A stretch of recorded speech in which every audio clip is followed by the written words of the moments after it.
Hello বন্ধুরা, নীলুর mini style ব্লগে আরও একটি নতুন ভিডিওর সাথে তোমাদেরকে স্বাগত। বড়োদেরকে জানাই আমার প্রণাম, আর ছোটোদেরকে জানাই আমার মনের থেকে অনেক অনেক ভালোবাসা। আর আজ চতুর্থী, আজকে তোমাদের দাদা ভাই চলে যাচ্ছে অফিসে। সত্যি বলতে কি একদম মন ভালো নেই আমার, কারণ এই আজকের দিনে যদি এই পুজোর সময় যদি বাড়ির মানুষ বাড়িতেই না থাকে কেমন লাগে বলো তো? মনটা তো খারাপ লাগেই, সেটা কাউকে বলে বোঝানোর মতো না। তো সকালবেলা রান্নাবান্না করে নিয়েছি, তারপরে তোমাদের দাদাভাইকে গুছিয়ে গাছিয়ে মানে অফিসে বার করে দিয়ে আমি এদিকে ছেলের দুধ জাল দিয়েতে বসিয়ে দিয়েছিলাম, আর আমি করে নিচ্ছিলাম ব্রাশ। সেটা একটু তোমাদের সাথে শেয়ার করে দিলাম। আর কি কি রান্না করেছি আজকে বলো তো? আজকে রান্না করেছি কুমড়ো আলুর চচ্চড়ি, আর করেছি সয়াবিন আলু পটল দিয়ে একটা তরকারি, পটল ভাজা, আলু ভাজা, আর ছিল সাদা ভাত। এটা ছিল আজকের মেনু। তোমাদের দাদাভাইকে করে দিয়েছিলাম, কারণ সকালে উঠে মাছ আনতে যাওয়াও হয়নি, আর বাড়িতে অ্যাভেলেবেল মাছ ছিলও না, যার জন্য আমি সেটা করে দিতে পারবো। তো যাই হোক, সেটাকে দেখানোর পর এদিকে চলে এলাম। আজকে দেখো সকালেই ছেলেকে ঘুম থেকে তুলে দিয়েছি, আর বিছানাপত্র গুছিয়ে নিয়ে টান টান করে ফেলেছি। একদম বিছানাটা গোছানো রয়েছে, টিপটাপ করে ফেলেছি। দেখো তো কেমন লাগছে। বেড কভারটা কি সুন্দর, তাই না? বেড কভারের ডিজাইনটা কিন্তু আমার খুব খুব খুব ভালো লাগে। এটা কিন্তু আমার শাশুড়ি মা আমাকে দিয়েছিল। সত্যি বলতে কি সাদার মধ্যে হলো কি দুর্দান্ত ছাপা, আর কি দুর্দান্ত কালার। সত্যি আমার খুব ভালো লেগেছে বা ভালো লাগে। তো যাই হোক, তারপরে তোমাদের সাথে শেয়ার করছি আমার ছেলেকে তারপরে কি খাওয়াচ্ছি। তো এখানে ছিল চকোস। ও চকোসটা একটু বেশিই খেতে ভালোবাসে, তাই আমি তোমাদের সাথে একটু শেয়ার করলাম। ওকে চকোসটা দিয়েছিলাম, আর ওকে খাওয়ানোর পর আমাকে একটু বেরোতে হবে। আমি দিদি শাশুড়িকে আসতে বলেছিলাম। দিদি শাশুড়িকে তোমরা নিশ্চয়ই চেনো, আমি তোমাদেরকে এর আগেও একটা ভিডিওতে দেখিয়েছিলাম। আমার দিদি শাশুড়ির সাথে আমার একটু ব্যাংকে যাওয়ার আছে, আর সেখানে কিছু কাজ রয়েছে। রাস্তায় এত এত পরিমাণে জল, কি করব কিছুই বুঝতে পারছিলাম না। তো ছেলেকে খাইয়ে নিয়ে দিদি শাশুড়ি চলে আসে, দিদি শাশুড়িকে নিয়ে গুছিয়ে একদম বেরিয়ে পড়েছিলাম রাস্তায়। আর রাস্তায় ছিল প্রচুর জল, আর এখান থেকে না আমাদের যে টোটোটা চলে সেই টোটোটাও কিন্তু কাছ থেকে চলছিল না, একটু দূর মানে ডিস্টেন্স থেকেই চলছিল। তো সেটাই তোমাদের সাথে একটু দেখাচ্ছিলাম। কিছুটা রাস্তা দেখো শুকনো হয়ে গেছে, কিছুটা রাস্তায় জল জমে রয়েছে, আর চতুর্দিকে দেখো পুকুর, নদী মানে পুকুর নালা যেগুলো রয়েছে সেগুলো সব জলে টইটুম্বুর হয়ে আছে। আর তারপরে টোটো থেকে নেমে, এটা ছিল আমাদের সোনারপুর স্টেশন, আর দিদা আগে আগে হন হন করে চলে যাচ্ছে, আর আমি যাচ্ছিলাম পিছন পিছনে তোমাদের সাথে শেয়ার করতে করতে। জাস্ট একটু ভিডিও করে দেখাচ্ছিলাম আমাদের সোনারপুর স্টেশনটা ঠিক কেমন। যারা সোনারপুর থেকে আমার ভিডিওটাকে দেখছো তারা অবশ্যই জানো সোনারপুরের পরিস্থিতি ঠিক কেমন। আর এটা ছিল রাস্তার অবস্থা, দেখো জলে একদম ভর্তি হয়ে রয়েছে। বললাম যে কিছু রাস্তা জল, কিছু রাস্তা শুকনো। এতটাই জঘন্য অবস্থা ছিল, মানে কল্পনার বাইরে। আর আমার না এই বর্ষাকালে রাস্তায় বেরোতে একদম ভালো লাগে না। কখন যে বৃষ্টি আসে, কোথায় যে জল, কোথায় যে কাদা, এত গা ঘিন ঘিন করে কি বলবো। ওই দেখো কি সুন্দর একটা মণ্ডপ তৈরি হয়েছে। মণ্ডপটা দুর্দান্ত না, তাই না? এটা ছিল কিন্তু আমাদের ওভারব্রিজের ঠিক অপোজিটে। কি দুর্দান্ত হয়েছে মণ্ডপটা, তাই না? এটা ছিল অবাক জলপানের অপোজিটে।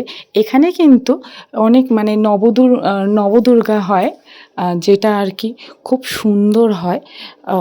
তো সেই জায়গাটা আর কি এত সুন্দর করা, মানে এত সুন্দর করে সাজিয়েছিল, সত্যি খুব সুন্দর লাগে দেখতে। আর এই দেখো আকাশের অবস্থা, একটু আগেই বলছিলাম না বর্ষাকালে আমার বেরোতে ভালো লাগে না, এই একটাই কারণে। ব্যাংকে পৌঁছানোর ঠিক আগ মুহূর্তে এই অবস্থা, আকাশ পুরো কালো হয়ে এসেছে, আর ঝমঝমিয়ে চলে এসছে বৃষ্টি। তাই ব্যাংকের মধ্যে বসে ওয়েট করছিলাম। তো শুভ সন্ধ্যা বন্ধুরা।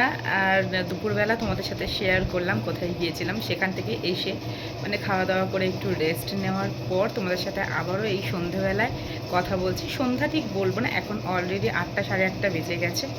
আর এখন আমি আমার ছেলেকে পড়াচ্ছি, তো সেটা আর কি তোমাদের সাথে একটু শেয়ার করব। আসলে তোমাদের দাদাভাই চলে গিয়েছে অফিসে, আর আমাকে দিয়ে গেছে একটা অনেক বড় দায়িত্ব। আর মানে তোমাদের দাদাভাইয়ের তো একদম সময় নেই, উনি জামা কাপড় কেনাকাটা করে দিয়ে গেছেন, কিন্তু ওনাদের যে ডিউটির শিডিউলটা বা ওনাদের যে ডিউটিটা, ওনাদের তো সেইভাবে ছুটি ছাটা থাকে না। যতটুকু সময় ওনাদের ছুটি ছাটা থাকে উনি ততটুকু সময় আমাদেরকে দেওয়ার চেষ্টা করে। তো উনি বেরিয়ে গেছেন অফিসে, আর আমাকে দায়িত্ব দিয়ে গেছিলেন যে আমি যেন ছেলের জুতোটা কিনে আনতে পারি। বাবাই আমি যেন ছেলের জুতোটা কিনে আনতে পারি, কিন্তু এতটা বেলা হয়ে গেছে আর এত জোরে বৃষ্টি এসছে যে আমি জুতোটা কিনতেই পারিনি আর সোজা বাড়িতে চলে এসেছিলাম। তো জুতোটা ওর বাবাকে বলেছি অনলাইনে অর্ডার করে দিতে, মানে অ্যাকচুয়ালি অনলাইনে অর্ডার করে দিতে না, অনলাইনে অর্ডার অলরেডি অনেকদিন আগেই করে দেওয়া হয়েছে। তো এবার সেটা দেরি করে আসবে, মানে এই যেমন অক্টোবরের 3-4 তারিখে, কিন্তু অক্টোবরের 3-4 তারিখে হলে মানে 3-4 তারিখ হয়ে যাওয়া মানে তো এক প্রকার দুর্গা পুজোটাই শেষ। আর দুর্গা পুজোটা যদি নতুন জুতো না পরে কাটাতে পারলো, মানে পুরাতন জুতো পরেই যদি কাটায়, তাহলে অনলাইনে অর্ডার করার কোনো মানেই হয় না। তো অনলাইনে অর্ডারটা ওর বাবা করেছে। এখন দেখা যাক অনলাইনে অর্ডারটা যদি তাড়াতাড়ি চলে আসে 2-1 দিনের মধ্যে, তাহলে নেওয়া হবে, না হলে ক্যান্সেল করে দেওয়া হবে অনলাইনের অর্ডারটা। তো যাই হোক, এখন চিন্তা ভাবনা এটাই আছে, বাইরে থেকে জুতোটা কিনে ওকে পুজোতে পরানো হবে, যাতে ও পুজোটা কাটাতে পারে। আর যদি ওটা ক্যান্সেল করে নাও দেওয়া হয়, ওটা যদি পুজোর পরে আসে, ওটা কালী পুজো পারপাসে লেগে যাবে। তো দেন দেখতে থাকো তোমরা ভিডিওটা, পুরো ভিডিওটা কেমন লাগছে না লাগছে অবশ্যই কিন্তু কমেন্টে জানিও। পাশে থেকেও ভালোবাসা দিও, সাবস্ক্রাইব করো আমার চ্যানেলটাকে, আর কমেন্ট করে আমাকে আরও এগিয়ে যেতে সাহায্য করো। তো আজকের মতো টাটা। তো এখানে আমার ছেলেকে আমি পড়তে বসিয়েছিলাম সন্ধ্যাবেলায়, তো সেটাই আমি তোমাদের সাথে একটু শেয়ার করছিলাম। তো আমার ছেলেকে দেখো, আমার ছেলে কিন্তু এখন লিখতে শিখে গেছে, আর ওর অলরেডি 4.5 বছর বয়স হয়ে গেছে। তো একটা সময় জানো তো, যখন ও একদম লিখতে পারতো না, আমি খুব চিন্তার মধ্যে থাকতাম যে ও কি আদৌ লিখতে পারবে, কারণ ওকে আমি 3 বছর বয়সে স্কুলে দিয়েছিলাম। আর তোমাদের দাদাভাইয়ের সাথে খুব ঝগড়াঝাটি করে স্কুলে দিয়েছিলাম, কারণ তোমাদের দাদাভাই বারবার বলেছিল যে 3 বছরটা অনেকটাই ছোট বয়স, এই বয়সে ওকে স্কুলে দেওয়ার কোনো দরকার নেই। কিন্তু আমার মনে হয়েছিল এত ছোট বয়সে যদি স্কুলে না দিই, সঠিক টাইমে সঠিক ক্লাসটা পাবে না। আর আমি চাইছিলাম নার্সারিও যেমন পড়বে, তেমন class 1, class 2, KG 1, nursery, KG 2, এইগুলো সব, মানে সব ক্লাসগুলো যেন ও পড়তে পারে।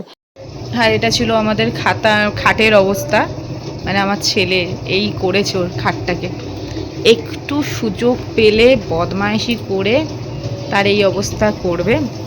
এই যে